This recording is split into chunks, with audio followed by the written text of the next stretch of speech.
Liberal Viewer presents.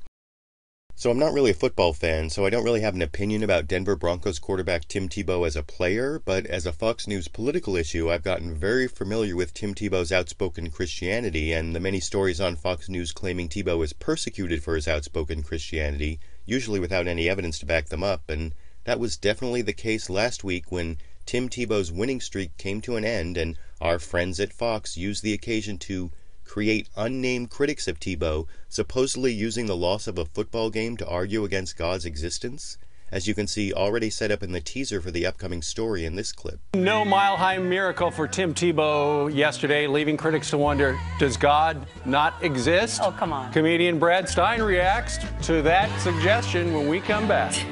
And now, with a setup like that, you might expect to actually hear at some point at least one example of a Tim Tebow critic using his loss to argue that God doesn't exist, but evidence of such critics was just as lacking as the evidence for God's existence, as you can see in the introduction to the segment that followed from country singer Larry Gatlin guest hosting on Fox and Friends in this clip. Well, it was a devastating loss for the Denver Broncos as the New England Patriots put on an end to their winning streak. Final score 41-23. So, will Tim Tebow's critics use this loss to try to say, see, God doesn't exist, I told you, na. Joining us now from Nashville, comedian Brad Stein. Hey, Brad, how you doing, pal? I'm doing great, brother, and let me tell you, God does exist. He came in the form of Jesus. Now, my favorite part of that clip was actually at the end there when the conservative comedian Brad Stein somehow had to look down at his notes between saying God does exist and saying he came in the form of Jesus, but it was actually the continuation of that clip that may contain the worst anti-atheist spin of the segment when Brad Stein gave this alternate explanation for Tim Tebow's loss. But here's what it tells us about God. He would have helped Tim win, except he got distracted when Kim Jong-il appeared at the pearly gates and he had to explain to him why he wasn't on the guest list. Are you sure? You sure that's what I'm happened? absolutely sure Kim didn't make it in. Yes, he was an atheist.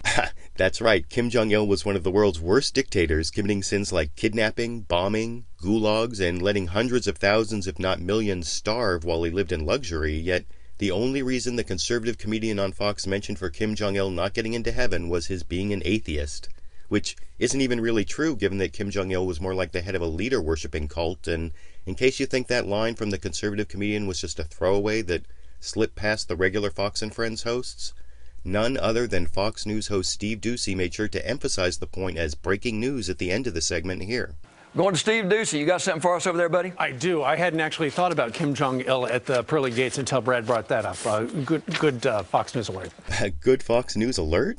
More like just making up atheist critics of Tim Tebow along with just mentioning atheism as the reason Kim Jong-il didn't get into heaven combined together to qualify this Fox and Friends segment as the worst Fox News anti-atheist spin of the year. At least that's what I think, but I want to know what you think. Why does Fox News make up these attacks on Christianity while actually attacking atheists for their beliefs? And regarding the question that's the title of this video, does this Fox and Friends segment qualify as the worst Fox News anti-atheist spin of the year? YouTube, you decide.